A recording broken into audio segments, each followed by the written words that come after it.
Shinjo Village, which I'll be showing you today, is part of the MPO Association's reserve of the most beautiful villages in Japan, a movement to protect the scenery and culture of Japan's farming, mountain, and fishing villages. There are around 64 villages on this list. I've had the pleasure of visiting a few others as well, such as Ine Fishing Village in northern Kyoto, famous for its funaya, boat houses, Hayakawa Village in Yamanashi, where the oldest inn in the world is located, among other gorgeous hot springs, Wazuka Town in southern Kyoto, where you can see the beautiful tea fields where high-quality uji matcha is produced, and Kamikatsu in Tokushima, a small town best known for producing zero waste. One particular village that holds a special place in my heart is, of course, Shinjo Village.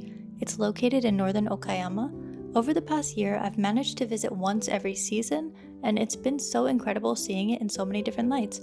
It goes without saying that if you have the chance, I highly recommend you visit. It is a bit far, but I think it's totally worth it.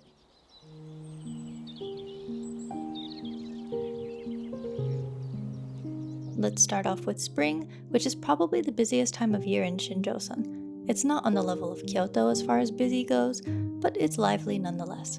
Shinjo Village was a flourishing post town during the Edo period, found along a route called the Izumo Kaido.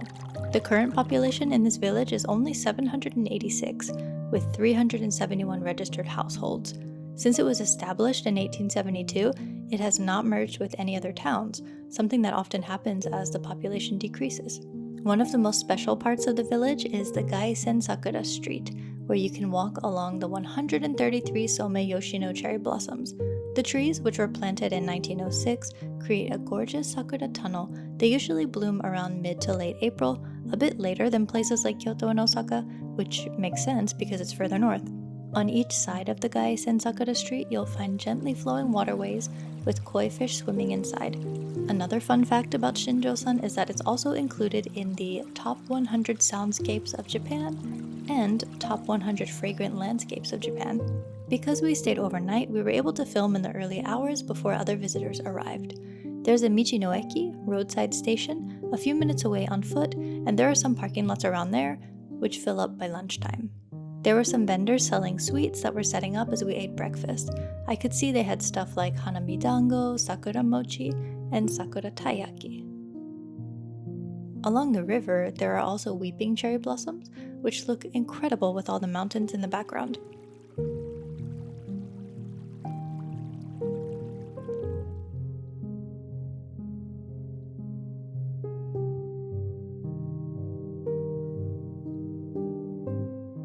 Each time we've visited Shinjo Village, we've stayed in a 100-year-old renovated folk house called Sugaitei. It only has 2 guest rooms, and each room overlooks the Gaisen Sakura Street.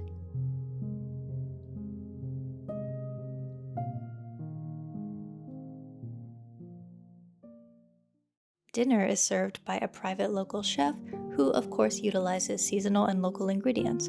You'll see how the theme of the meals change as I show the other seasons.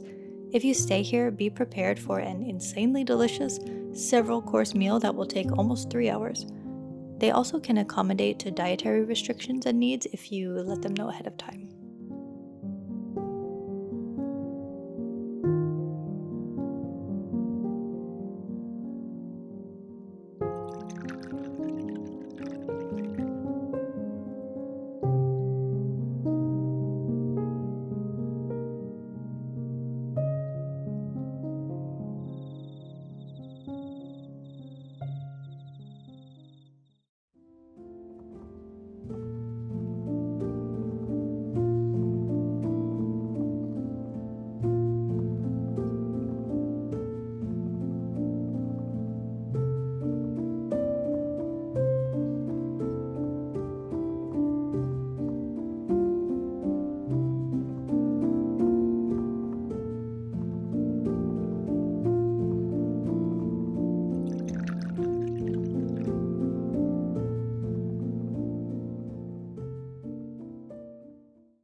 Summer is much quieter, as far as humans go, but it's lively with the sound of the flowing river, the cry of the cicadas, and the ringing of wind chimes.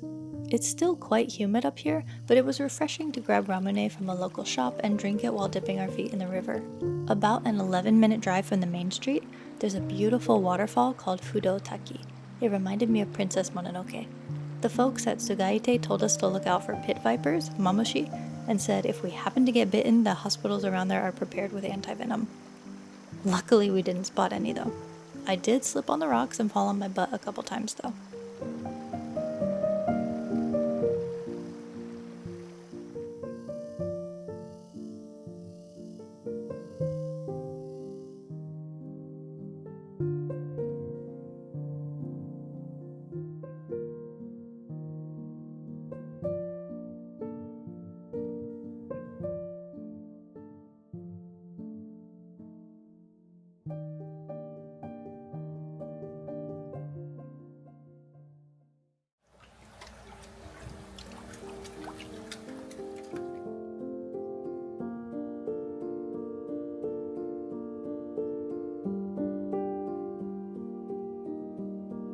In autumn, we were a bit early for the foliage, but we could still observe the colors of the leaves changing. Some of the local cats also matched the scenery, and that just warmed my heart.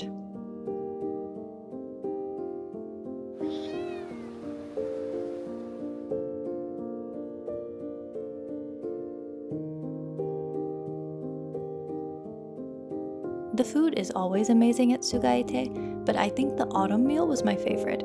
Both the taste of the dishes and the presentation were just chef's kiss.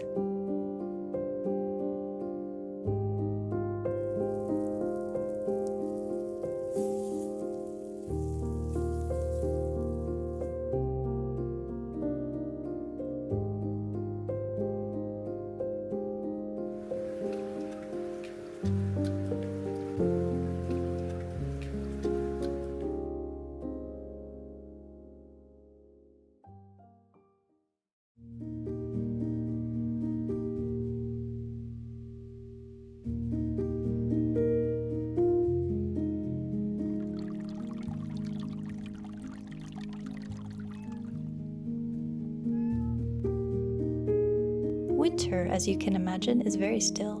It's quite cold and the snow sticks. The trees are bare and it is peaceful. It felt like Christmas all over again when I woke up to the steady snowfall. I was waiting for the chance to wear my hanten, a traditional Japanese winter jacket or coat. It's quiet and the shops might not be open, but it was a winter wonderland.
I hope this video makes you want to visit Shinjo Village.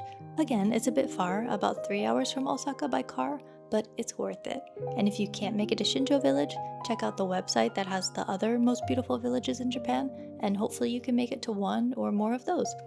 Thanks for watching and see you again soon.